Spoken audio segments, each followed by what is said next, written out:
Sixth grade, when you think that you are done drawing and shading your flag, there's a couple of things that I want you to go back and double check before you are officially done. So I just kind of shaded in a few areas just for the sake of this example. One thing that I'm noticing on a lot of students' papers is that when you're shading your stripes, sometimes you get a little bit messy on shading, and so the end of the flag starts to look a little ragged and jagged.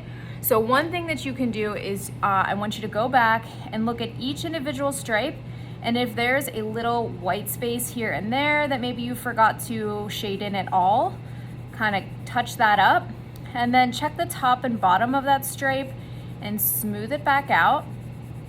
And if you went out of the lines a little bit, erase that, and just kind of tidy up everything. So just by going back and doing that on this one stripe, I don't have an eraser by me, or I would erase that little bit that's hanging out right there. That just took me about 30 seconds. I just went back and kind of touched up that one stripe, and look at that stripe in comparison to my other two. It looks like hugely different, right? Much, much neater. Remember that your stripes should be a lighter value than the blue section of your flag, right? This should definitely be darker than the stripes. Something else a lot of students are forgetting is to shade your finial. So remember, that's the little decorative piece on top. So don't just shade it how you think it would be shaded. I want you to open up your photo. Remember, this is an observational drawing. You are not just drawing what's in your head. You're not coming up with something creative.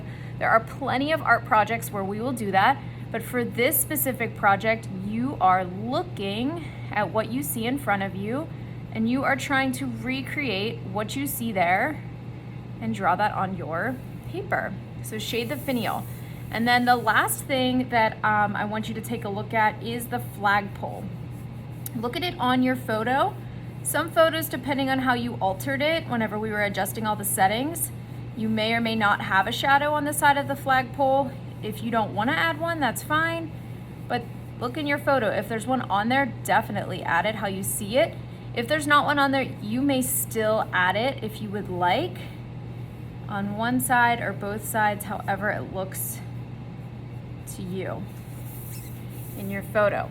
Okay, once you're done with all of those things, everything is tidied up, then you can start thinking about the background.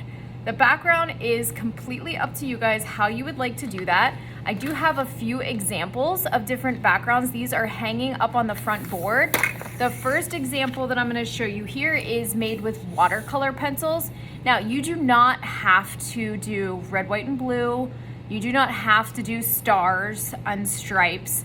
Please feel free to come up with something creative, but something that also fits in the theme of what we're drawing, right? Something maybe patriotic. Like I had some students that drew camo. I had a few students that created a really cool rainbow design. So that's fine.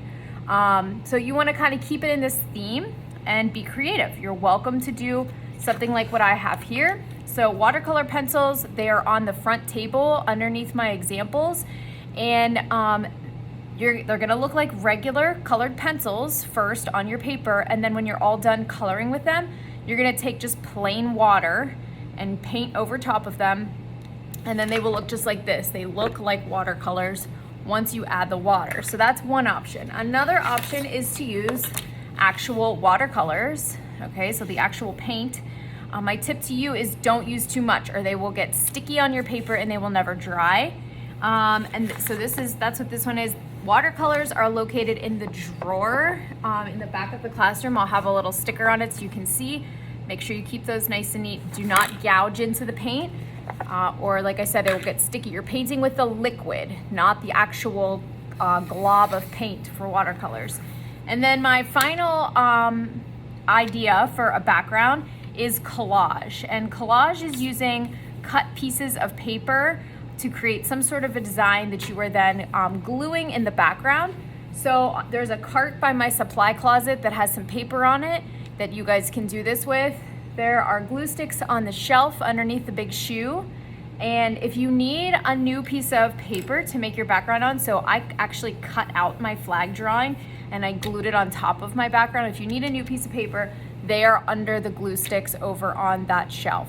So make sure you clean up everything that you get out, you put it back exactly where you got it, and I can't wait to see your flags whenever I get back.